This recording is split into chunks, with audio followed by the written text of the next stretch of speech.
Of all আমার কাছে মনে হয়েছে যে আমি এমন একটা স্টোর করতে চাই যেখানে কাস্টমাররা এসে সে পাকিস্তানের শপে এসছে এমন একটা ভাইবস পায়।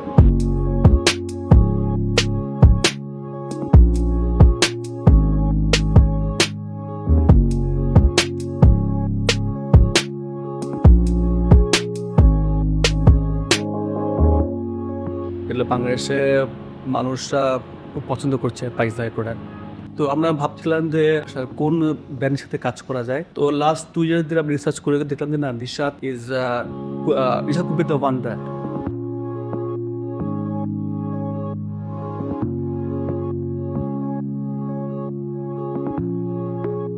ফার্স্ট অফ অল আমাদের ফ্রান্সাইজ ডিলের একটা মেইন পার্ট ছিল আমাদের ইন্টেরিয়রটা ওদের ইন্টেরিয়রের সাথে ম্যাচ হতো।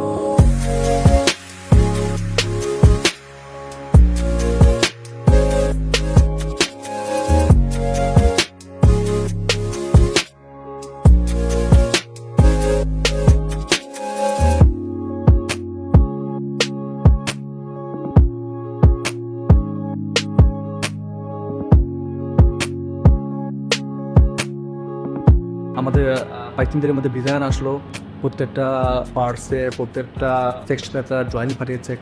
তো ওরা আমাকে যেরকম ডিজাইন পাঠিয়েছে, তো আমার মনে হয় না বাংলাদেশে খুব ভালো ইন্টেরিয়র টিম রেডি আছে এটা করার জন্য। তারপর আমি গুগল করলাম, ওখান থেকে কয়েকটা টিমকে সর্ট আউট করলাম। এখান থেকে আমার কাছে মনে হয়েছে যে Artsense is one of them, they can do ইট।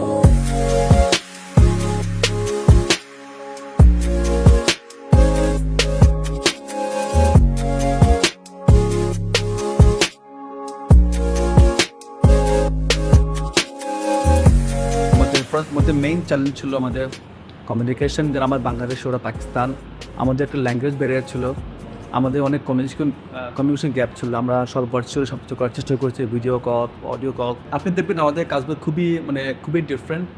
এগুলো বাংলাদেশে কমনলি প্র্যাকটিস না। এগুলো বাংলাদেশে আমার মনে হয় না কোনো স্টোরে এত ভ্যারিয়েশন কোথাও।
টু বি ফ্র্যাঙ্ক, আর্টসের সাথে আমাদের জার্নিটা খুবই স্মুথ ছিল।